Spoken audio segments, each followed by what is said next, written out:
Hello friends, क्या Meesho India अब Indian e commerce sellers के लिए ज़्यादा अच्छा रहने वाला है? क्या मीशो इंडिया पे सेलर्स के लिए अच्छा ही स्कोप है? सेलर्स वहां पे लॉन्ग टर्म कंसंट्रेट कर सकते हैं? मीशो इंडिया का क्या हाल है इस समय? कितना इंप्रूवमेंट वो लेके आ चुका है? किस पोजीशन पे है इंडिया में? क्या मीशो पे आप जैसे सेलर्स को सेल करना या कंसंट्रेट करके बिजनेस करना बेनिफिशियल रहेगा? मीशो की एक्चुअल पोजीशन क्या है?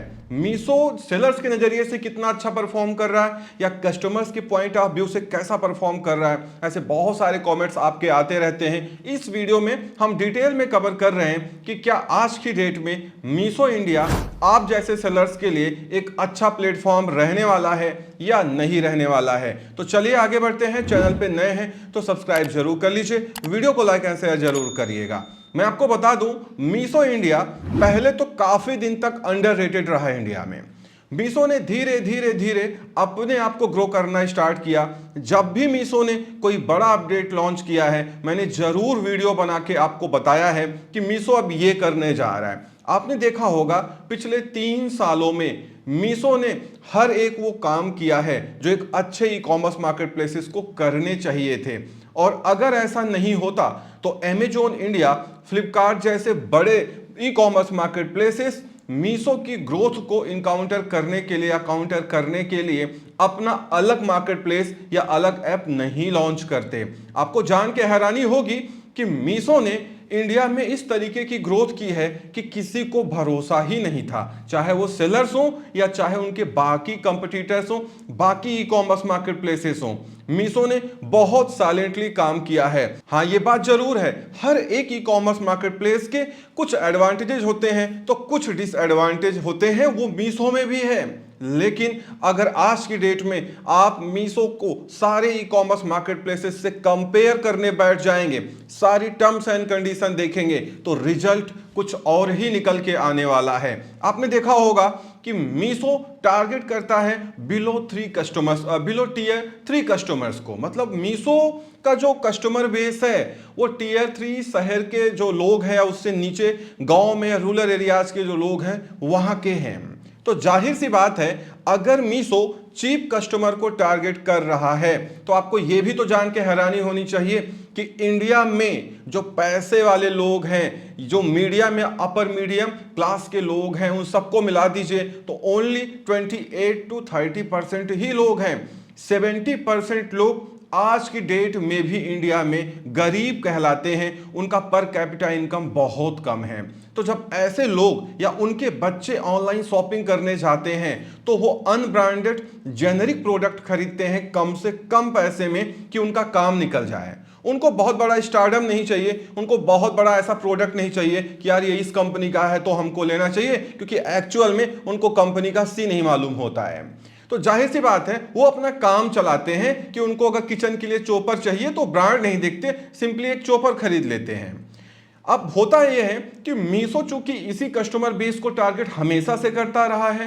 क्यों? क्योंकि मीशो ये जानता था कि इंडिया के जो प्रीमियम कस्टमर बेस है या कस्टमर्स हैं वो ऑलरेडी अमेजॉन, फ्लिपकार्ट के साथ में जुड़े हुए हैं, तो उसको ग्रो करने के लिए कुछ अलग करना पड़ेगा इंडिया में, और उसने ऐसा ही किया।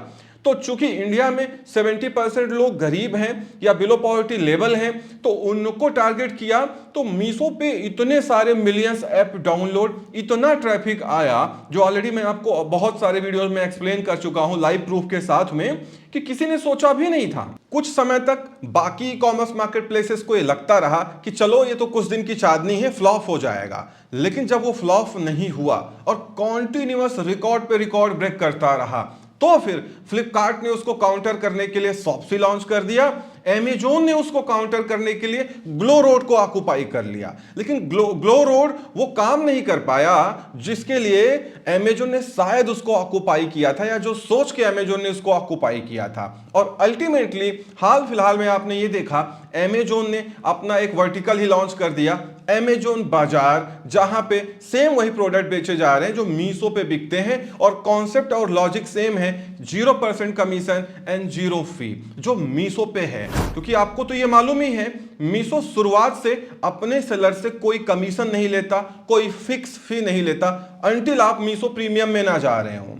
तो मीशो चूंकि कोई कमीशन लेता नहीं है, कोई फी लेता नहीं है, तो जाहिर सी बात है यहां पे जो सेलर्स आते हैं वो जेनरिक या अनब्रांडेड प्रोडक्ट या जो भी प्रोडक्ट बेचते हैं अपने ब्रांड से, उसका जो प्राइस, सेल प्राइस रहता है वो वही सेम प्रोडक्ट आप अमेजॉन, फ्लिपकार्ट पे जाके देखेंगे उससे कम रहता है, क्योंकि वहां पे उसी प्रोडक्ट को बेचने के लिए वो कंपनीज 5%, 10%, 15, 18% कमीशन लेती हैं और साथ ही साथ फिक्स फी, लिस्टिंग फी भी लेती हैं, जो कि मीशो में नहीं लगती है। ये बात सबको समझ में आती है कि सस्ता प्रोडक्ट कहां पे बिकता है और ये मीशो को बहुत बड़ा फायदा दे गई ये बात। इसीलिए मीशो के साथ जो कस्टमर्स जुड़े ना, वो जुड़े ही रह गए, क्योंकि जब वो वही प्रोडक्ट अमेजॉन, फ्लिपकार्ट पे देखते हैं उनको महंगा दिखाई देता है और वही प्रोडक्ट जब वो मीशो पे देखते हैं तो उनको सस्ता दिखाई देता है, क्योंकि आप ये जान ही रहे हैं कि ये जितनी बातें हो रही हैं वो अनब्रांडेड सेगमेंट को लेके हो रही हैं और ऐसे कस्टमर्स को लेके हो रही हैं जो बिलो टियर 3 लेवल के हैं। उनको बहुत ज्यादा ब्रांड वगैरह से फर्क नहीं पड़ता है, उनको अपना गुजारा करना है, अपना काम चलाना है। काफी समय तक इंडियन सेलर्स को ये लगता रहा यार मीशो पे ग्रोथ नहीं है, मीशो पे बहुत ज्यादा रिटर्न है, मीशो सेलर्स की नहीं सुनता है, मीशो पे चीप कस्टमर है, आइटम चोरी कर लेते हैं, कुछ और ही डाल देते हैं आइटम में। ये बात बिल्कुल फैक्ट है। मीशो ने ओवर द ईयर्स इसको कम करने के लिए अपना ब्रांडेड पैकेजिंग, बारकोड वाली पैकिंग का यूज तो किया, बट अभी भी ये सिचुएशन थोड़ी बहुत मीशो में बनी है, जो आई थिंक बनी भी रहेगी, क्योंकि मीशो का कस्टमर बेस ही ऐसा है। लेकिन चूंकि आप सेलर्स के नजरिए से मीशो को देख रहे हैं, तो आपको ये देखना चाहिए कि मीशो मुझसे कुछ लेता तो है नहीं, अल्टीमेटली जो आपका पूरा सेल प्राइस है, जो कुछ है वो आपका अपना है, जो कुछ बेचोगे, जो बचेगा वो आपका अपना है। तो मीशो पे आइटम का चोरी होना, रिटर्न आना या फर्जी रिटर्न आना, फेक रिटर्न आना, ये हो सकता है। क्यों? क्योंकि मीशो बहुत सारे थर्ड पार्टी कोरियर से भी डील करता है, जिसका कंट्रोल मीशो के हाथ में खुद नहीं है। इसीलिए आप उस डिसएडवांटेज को काउंटर करने के लिए आप सेल प्राइस का एडवांटेज ले सकते हैं और आपका 10, 20, 30% जो भी रिटर्न आ रहा है मीशो पे, जहां आपको नुकसान हो रहा है, आप उसका जो आपका नुकसान जा रहा है वो बाकी प्रोडक्ट का जो सेल प्राइस है या जो प्रोडक्ट का सेल प्राइस है वहां पे कंपनसेट कर सकते हैं। अगर आप वो कंपनसेट करेंगे तो आपका जो लॉस उधर हो रहा है वो आपके प्रोडक्ट प्राइस में इंक्लूडेड है, तो आपको बहुत ज्यादा इन चीजों से फर्क नहीं पड़ेगा, बहुत ज्यादा आप फ्रस्ट्रेट नहीं होंगे। लेकिन ये काम आपको तभी मजा आएगा करने में जब थोड़ा सा आपको वॉल्यूम मिल रहा हो, आपके पास अच्छी सेल्स आ रही हो, और वो मीशो पे आती हैं धीरे धीरे। जब आपका प्रोडक्ट बिकने लगता है, रेटिंग्स आती हैं, रिव्यूज आता है, आप अच्छा कर रहे होते हैं। साथ ही साथ आप जान ही रहे हैं, क्योंकि मीशो अपने सेलर से डायरेक्ट पैसे तो कमाता नहीं है, तो वो भी कोशिश करता है कि थोड़ा बहुत आप मीशो ऐड में लगा लें, थोड़ा बहुत मीशो डील में पार्टिसिपेट कर लें, जो बाकी ई कॉमर्स मार्केट प्लेसेस करते हैं। लेकिन अगर आप सबको देखें तो अनब्रांडेड या प्राइवेट लेवल ब्रांड के लिए Meesho is the best. Meesho आपके लिए इस समय सबसे अच्छा रहने वाला है। हाँ, बस ये बात तो सही है कि मीशो की ग्रोथ इतनी ज्यादा है कि अब अमेजॉन बाजार और शॉप्सी भी लगे हुए हैं और वो पूरी कोशिश कर रहे हैं कि सेलर्स उनके यहां भी जाएं, वो भी लिस्ट करें और वहां पे बेचें, क्योंकि अमेजॉन बाजार भी 0% कमीशन वर्टिकल है या प्लेटफॉर्म है जो अमेजॉन इंडिया का ही है। और अमेजॉन इंडिया ने शायद इसको मजबूरी में लॉन्च किया है, क्योंकि वो मीशो की ग्रोथ को काउंटर कर नहीं पाया है अभी तक। ग्लोरोड उसका फेल होता हुआ दिखा इस प्रोजेक्ट में, इसीलिए अमेजॉन बाजार को लाया गया है। आप में से बहुत सारे सेलर्स जो कंफ्यूज हैं, डरे हुए हैं, फ्रस्ट्रेटेड हैं कि मीशो पे नहीं बेचना चाहिए, अननेसेसरी रिटर्न आ रहा है, कस्टमर आइटम चोरी कर ले रहा है। आपकी बात बिल्कुल जायज है, होता भी है, लेकिन अल्टीमेटली आपको तो यह देखना है कि मुझे कितना बिजनेस मिल रहा है और कितना इससे हम प्रॉफिट जनरेट कर सकते हैं। तो आप वो सारे नुकसान की भरपाई अपने सेल प्राइस से जरूर कर लीजिए, क्योंकि मीशो पे जो प्राइस फैक्टर है वो तो ठीक है, जो भी आप प्राइस डिसाइड करेंगे कस्टमर आपका प्रोडक्ट खरीदेगा, बट फिर भी आपका वो जो प्राइस है वो अमेजॉन, फ्लिपकार्ट से तो कम ही रहने वाला है ना, क्योंकि आप वहां 10, 15, 20% कमीशन भी दे रहे हैं, फिक्स पे भी दे रहे हैं, तो वो चीज मीशो पे तो है नहीं।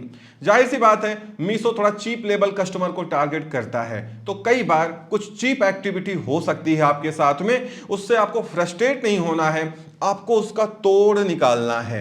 आपने देखा होगा पिछले कुछ महीनों में मीशो ने भी अपनी वेयर हाउसेस सर्विसेज लॉन्च कर दी है और लगातार उसको इंप्रूव कर रहा है, क्योंकि मीशो ये जानता है कि वेयर हाउस सर्विसेज आगे चल के उसके लिए की फैक्टर बनेगी, जहां से वो अपने कस्टमर्स को फास्ट एंड सिक्योर डिलीवरी करवा सकता है। तो मीशो भी ये काम करने लगा है। ओवर द ईयर्स आप देखेंगे अगले कुछ महीनों में मीशो हर सिटी में या जो मेजर सिटीज हैं वहां पे अपने वेयर हाउसेस ओपन कर लेगा, क्योंकि वो लगातार बना रहा है, जिससे आप जैसे सेलर्स अपने आइटम मीशो की एफसी में भेज करके इनबाउंड करके इन सारे शिपिंग, पैकिंग या चोरी से फुर्सत पा सकते हैं और आप आसानी से मीशो पे बिजनेस कर सकते हैं। बस मैं आपको बता दूं, ये वीडियो मीशो स्पॉन्सर्ड नहीं है, मीशो ने मुझे 1 रुपया नहीं दिया है, लेकिन आपको मालूम होना चाहिए पिछले 4-5 सालों में मैंने मीशो जब भी कोई नया काम किया है मैंने जरूर आप तक उसको पहुंचाया है, क्योंकि मैं शुरुआत से मीशो को देख रहा था कि ये चीप लेवल कस्टमर को टारगेट कर रहा है, तो डेफिनेटली इसकी ग्रोथ होने वाली है। क्योंकि इंडिया में आप आज की डेट में भी अगर आप देखेंगे ना, तो पैसे वाले लोग या प्रीमियम लोग कम ही हैं, ज्यादातर लोग गरीब हैं या बिलो मीडियम लेवल हैं। जाहिर सी बात है उनको सस्ता प्रोडक्ट चाहिए जिससे उनका काम निकल जाए। तो आप मीशो पे डेफिनेटली सेल कर सकते हैं। जो मैंने स्ट्रेटजी बताई वो आपको जरूर फॉलो करना पड़ेगा, अदरवाइज आप भी फ्रस्ट्रेट हो जाएंगे। अरे यार मेरा आइटम चोरी हो जा रहा है, कस्टमर वाला कोरियर वाला ही चोरी कर ले रहा है, फर्जी रिटर्न हो रहा है। लेकिन आपको ये भी जान के हैरानी होगी, ये बात एक्चुअल में मीशो को भी पता है, ये बात मीशो भी जानता है, बट वो धीरे धीरे इस पे काम कर रहा है, क्योंकि उसके पास उतना बड़ा फंड नहीं था कि वो अपना ही सब कुछ ओपन करके इन सारे कोरियर को निगलेक्ट कर दे। वॉल्मो उसका चल रहा है, वॉल्मो से शिपिंग कर रहे हैं लोग। धीरे धीरे आप देखेंगे मीशो इसमें भी बड़ा इंप्रूवमेंट लेके आने वाला है। तो डेफिनेटली मेरी तरफ से ये है कि आप मीशो पे सेल कर सकते हैं, बट प्रॉपर स्ट्रेटजी के साथ में, तो आपको मीशो पे नुकसान तो नहीं होगा, अल्टीमेटली आपको फायदा होगा। और मीशो ये कभी नहीं करेगा कि आपका अपना ही ब्रांड बना के वो बेचने लगे और आपको डिमोट करने लगे, जैसा बाकी ई कॉमर्स मार्केट प्लेसेस पे आम बात हो चुकी है।